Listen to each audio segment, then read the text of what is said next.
Well, greetings from Las Vegas. It's time. More football, more betting, and more slightly inappropriate jokes from this show. We're going to get you ready for week 3. Beat the Odds starts right now. From our Las Vegas studios, this is Beat the Odds, sponsored by Superbook Westgate Las Vegas.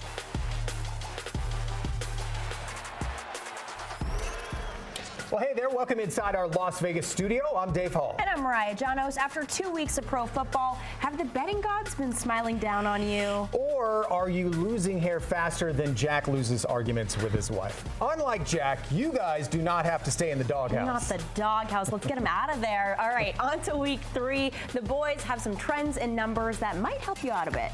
Yeah, coming up on today's show, Teddy and Jack will tell us which 2-0 teams are frauds and which 0-2 teams are still frisky, plus their week 3 best bets. And I take a look at the rookies who have made an impact early that you may want to keep an eye on. Plus, Brandon Marshall is back to tell us which team's defense has become just as threatening as its elite offense. I'll be back in a minute. Dave, over to you.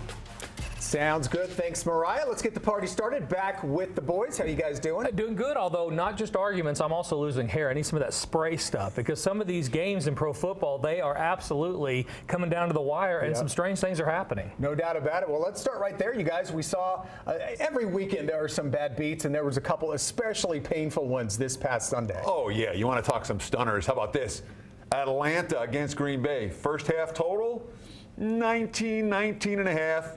They get the touchdown to make it 10-9 right before halftime, but they missed the extra point. Brutal for over-bettors. And then on the other side of the equation, under-bettors. Chicago, Tampa Bay. That game staying under. No muss, no fuss. Until the pick 6 in the closing seconds. That sends it flying over. The total wasn't good for Chicago backers either. Of course, the biggest story was the late LA field goal to cover the number against San Francisco. When you listen to Sean McVay's explanation about that field goal, word salad. Nonetheless, in theory, LA had a chance to do something late, but a late field goal covers the number. Bad news for San Fran backers. And of course, the biggest story in week 2, games flying over the total, 13-3 to the over in the 16 pro games played last weekend. Yeah, I think one of the big lessons here is that in pro football, you're going to have a number of the games that come right down to the wire. And so you've got to be able to absorb that. They're going to even out. Sometimes you're going to have Atlanta. Sometimes you're going to have Green Bay in that exact spot. So don't get too high or too low based on those crazy things that happen in the randomness of pro football because of the parity in the league. Yeah, on the opposite end of those bad beats is somebody being, oh my God, I won. Yeah. So let's start about the contrast between the teams that have started 2-0 and the teams that have started 0-2. What are you guys seeing with those teams? You want to go first? Yeah, 0-2 is not good. You're at a code red. Only 11% of the teams that start 0-2 since 1990 end up making the playoffs. So we are at a really, really tough spot. The bigger problem is 0-3. One team since 1990 has started 0-3 and made the playoffs, Houston. Yikes. And that's it. So these teams that have no wins so far, they have got to get it going this week. The good news is we can take advantage of some of the lines. We're going to get more points in some of these games than we might have otherwise. And some of these teams are good. Teams like Minnesota, LA. The first team since 1966 to start the season with 50 points and no turnovers and still be 0-2. So that's really a rare air. Teams might want to press the panic button. Teams like Chicago, teams like Denver, they've got issues not only on the field but off the field as well. On the flip side, Teddy, some 2-0 teams that maybe you're not buying into. Sure. Well, let's start with the NFC South as a whole. There are 3 2-0 teams in maybe not the weakest division in football, but one of the weakest divisions in football. I would not anticipate that type of success from the 3 NFC South squads moving forward. Then we have the elites. I mean, San Fran, Philly, Dallas, legitimately elite 2-0 teams. The markets aren't sleeping on any of those. Baltimore, Miami, both 2-0. We think they're good. The question is, can they rise in the next category of the elites with the San Fran, Philly, and Dallas? Excellent start for both those 2 teams. And then Washington, of all the 2-0 teams, maybe the biggest surprise, but they haven't exactly faced the toughest schedule to open the campaign. All right, we're going to dive deeper into some of these week 3 games with you two in just a bit. For now, though, Coach Prime in Colorado continues to be the biggest story in college football. Mariah has more from the Superbook Westgate Las Vegas. Thanks, Dave. I'm here with Executive Director of Superbook Operations, Mr. John Murray. John, week 2 was a doozy for a lot of people. How did you guys do here at the book? We did okay. The results on Sunday weren't too positive for us. Too many favorites won and covered, especially in the afternoon. What we really needed was Miami to lose to New England on Sunday Night Football. A lot of parlays going to Miami. They won, they covered. That was a really bad result for us. That's right. I needed New England in week 2 as well, just for my own personal gain. But to the college game, I want to shift over really quickly. Colorado obviously has been the story to follow all season, but they're 21-point dogs. Is this the end of the really exciting run for Colorado? I don't think it's over for Colorado in terms of being an interesting team. I think the fans are still going to be interested. I think the bettors are still going to want to follow Colorado. I do think it's over for them as far as being undefeated. They go on the road, they're a 3-touchdown underdog, and they don't have their best player, Travis Hunter. He's out with a lacerated liver. That part of their season is going to be over on Saturday. Now back to the pros. Week 3 is upon us. Any enticing matchups? I'm going to go with a matchup between two teams that haven't won a game yet. In the morning, Los Angeles goes to Minnesota. Both these teams made the playoffs last year. They both expect to be in the playoffs this season. The loser is 0-3. Maybe their season's over on Sunday night. Yeah, that should be an interesting matchup. All right, John, thank you so much. Dave, I'll send it back to you in studio. All right, thank you for that, Mariah. Things are not going well in Chicago right now. See why Jack thinks it could be another rough Sunday. Plus, Brandon Marshall is back. Some big-time guys have already gone down with injuries. Brandon tells us how players try to block that out. Before we head to break, with 4 catches in week 2, Kansas City tight end Travis Kelce passed Shannon Sharpe for the 4th most catches by a tight end of all time. Who are the other 3 tight ends still ahead of Kelce? The answer after the break. Welcome back. Before the break, we asked you who are the other 3 tight ends still ahead of Travis Kelce on the all-time receptions list. The answer, Tony Gonzalez, Jason Witten, and Antonio Gates. Kelce needs 137 more catches to tie Gates. Hey, speaking of Travis Kelce, his brother Jason has confirmed that, yes, he is in fact dating Taylor Swift. They've both performed in that building right there, Allegiant Stadium, right here in Las Vegas. Scan that QR code on your screen now. You won't get dating rumors there, but you will get some good betting information. It's our website, beattheoddstv.com. Now it's time to bring in our champion, Brandon Marshall. Of course, he won a ring with Peyton Manning in Denver back in the day. Brandon, as always, nice to have you here. Oh, good to see you. Let's start with something that I think is top of mind for a lot of fans right now is that horrific injury we saw from Nick Chubb Monday night. You know, everybody's watching. It's Monday Night Football. You know, as a player, when you see something like that happen, like, how do you process that? I would say it's tough because, you know, on one end, you're kind of desensitized to it, right? You see that thing and it brings your morale down. It makes you think twice.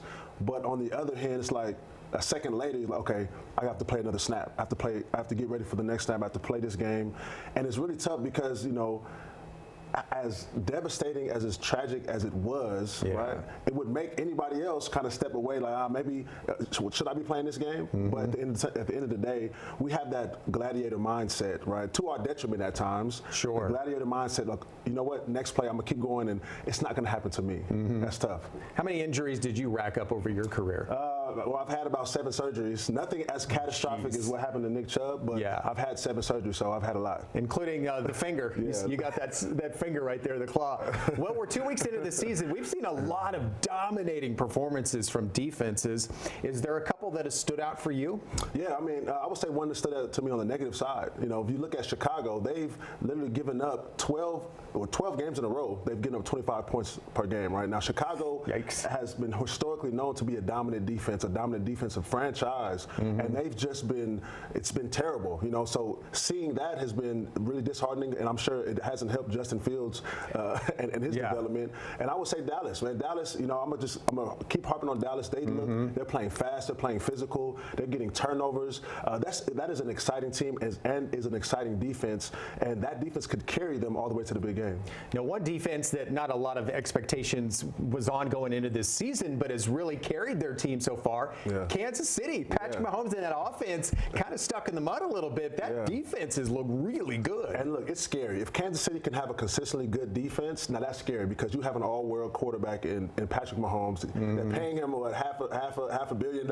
Yeah, he just got a big raise, didn't he? Oh, my God. So if that defense can play consistently, and I'm glad they got Chris Jones back. They needed him. He's really the heart of the defense in the middle of that defense. So I'm excited. And if they can keep that up, it's scary. It's scary for my Denver team, right? Yeah, so it's really scary. yeah. But, hey, you know, it is what it is. Yeah, and you know Mahomes in that offense will get rolling eventually. Absolutely. All right, Brandon Marshall, as always, thank you, sir. Well, speaking of, it has been a brutal start to the season in Chicago, and now they get Patrick Mahomes and that defense. Here's Jack with what could be another long Sunday for Justin Fields.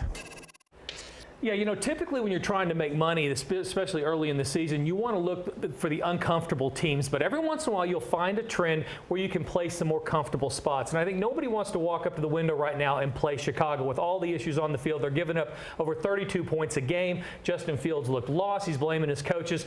So Kansas City and Dallas, both of these two teams giving double digits. Since 2010, double-digit favorites have been profitable every year except last year in 2022. So we're going to go ahead and keep riding that, playing some comfortable spots, taking a deep breath, and playing teams like Dallas. Arizona's covered 2 in a row, but they haven't been winning. So we're going to play Dallas minus the double digits, and also Kansas City. Expect more out of their offense this week and play them over Chicago. Jack, you talked about Justin Fields came out recently and blamed his coaches. That never goes well, right? Yeah. So it's like blaming your wife if you decide to go sleep with somebody else. It's never a great idea. Let's segue right from that over to Teddy. Teddy, here, let's throw that in your lap. Just Not kidding. speaking for personal experience, by the way. Of course not. Wow. Okay. So Jack's talking about long-term successful propositions. We're looking at teams that are double-digit favorites who have been profitable. I'm going to talk about another situation that's been long-term profitable in the NFL. That's an 0-2 team versus a 2-0 team.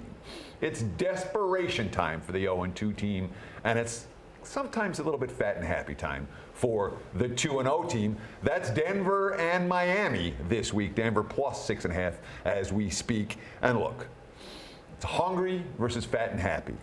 Miami didn't have any wins at home by more than 5 points since last November. It's not like they're winning by margin on this field. Don't know if they're going to have Waddle, which is a big impact on the offensive side of the football for a team that has an explosive offense. And of course, Denver, they had 4 road losses last year by a field goal or less. I think they're live dogs in Miami on Sunday. And then we talk about a 1-on-1 mentality. Winners or losers? What are you going to be? Cleveland against Tennessee. Tennessee's just 1-8 straight up their last 9 games. Cleveland only allowed 9 first downs, had 200 yards on the ground against Pittsburgh on Monday. That's going to win you games 90+% of the time. I think Cleveland's live against Tennessee. All right. Well, thank you, fellas. I need you two to hustle off to the locker room because they're going to change into boxing robes for our next segment. It's Teddy against Jack in a player prop showdown. Plus, Mariah will take a deep dive into the rookie class and tell us which kids are already making big impacts. Before we take a timeout, with 15 catches for 147 yards in Week 2, Los Angeles receiver Puka Nacua became the 5th player since the merger to record at least 10 catches and 100 receiving yards in his team's first 2 games of a season. Who are the other 4? The answer after the break. You're watching Beat the Odds, sponsored by Superbook Westgate, Las Vegas.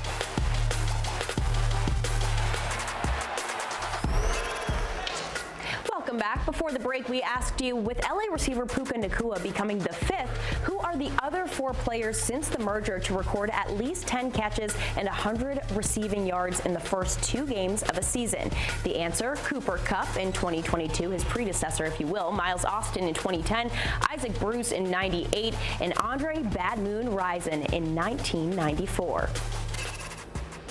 All right, 2 weeks down, we've seen a lot, and it's just the beginning. There are so many teams, players, injuries we could talk about, but I want to focus on the young guns, the rookies. When first years enter the show, it's common for there to be a learning curve, but not for the guys I'm about to mention. So I put together the top 3 rookie performances over the course of the first 2 weeks.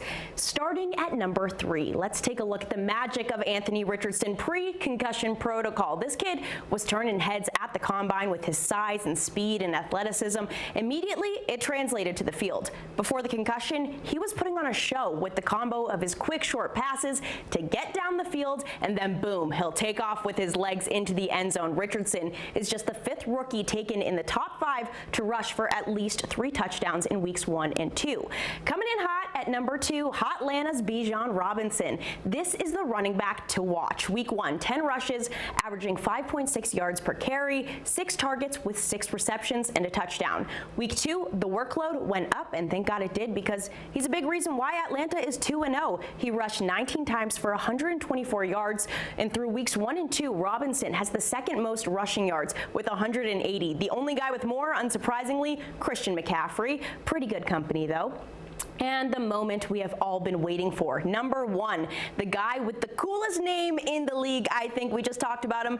LA's Puka Nacua. 117th pick overall out of BYU. 15 targets in week 1 with 10 receptions and 119 receiving yards. Then in week 2, 20 targets, 15 catches. The most receptions in a single game by a rookie. 25 catches through 2 games. Incredible. And Matthew Stafford likes throwing to him just as much as we like watching it. Cooper Kupp, I'm sorry, bro, but you're really not missed. It may be too early to start Rookie of the Year talk, but keep these guys in mind if that's an awards bet you'd like to lock in.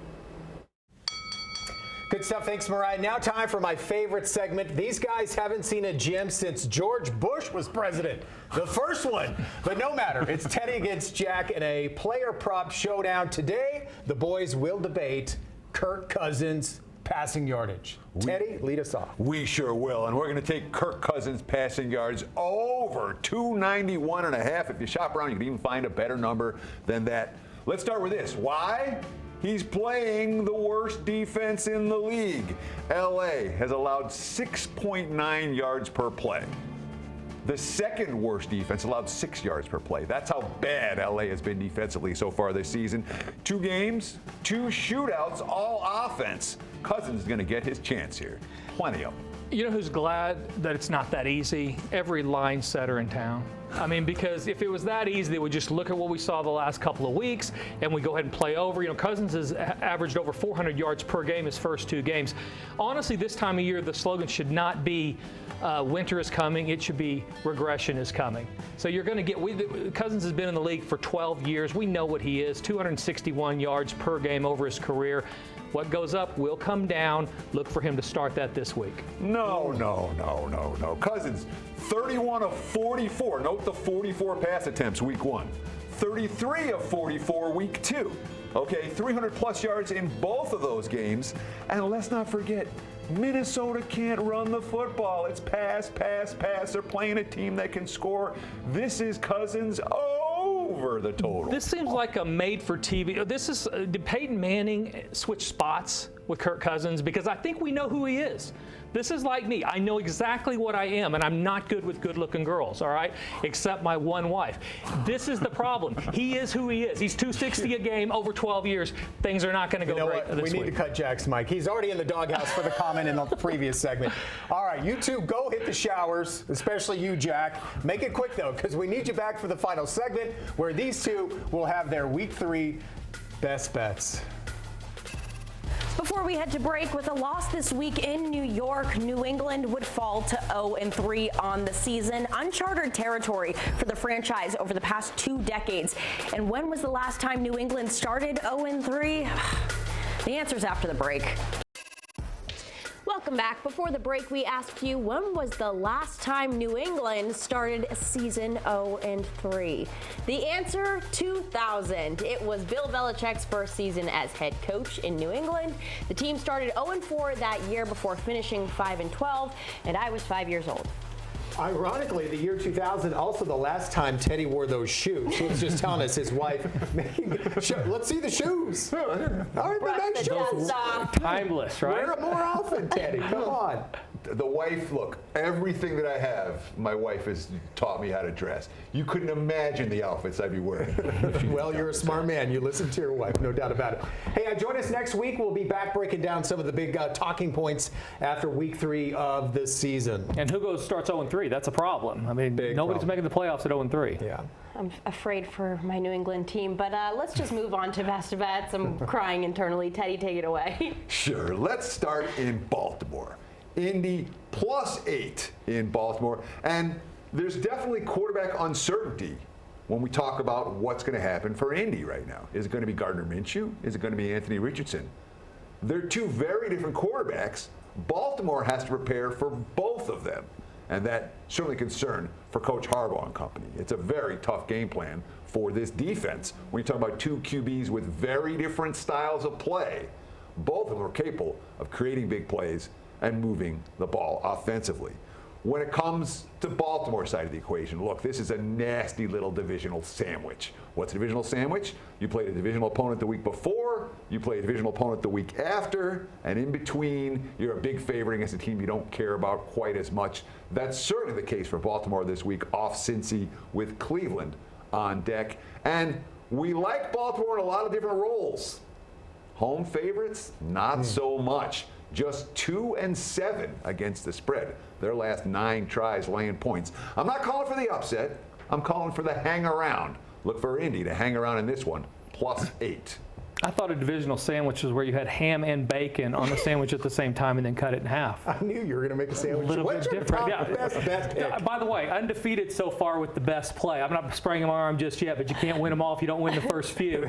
Let's go under the total on Buffalo and Washington. This is a Buffalo team that has gone under 8 of their last 9 road games, only went over by a half a point by a point this last week. But I think that Allen has some turnover issues. They'll want to keep conservative, especially on the road. Also, Washington 5-0 under their last 5 at home, under the total in Buffalo, Washington. Jack, you're going to be with us next week, and then you're going to London. We're going to go eat some food, see some sights, and deal with the professional games over there and how they prepare for them. Very exciting week.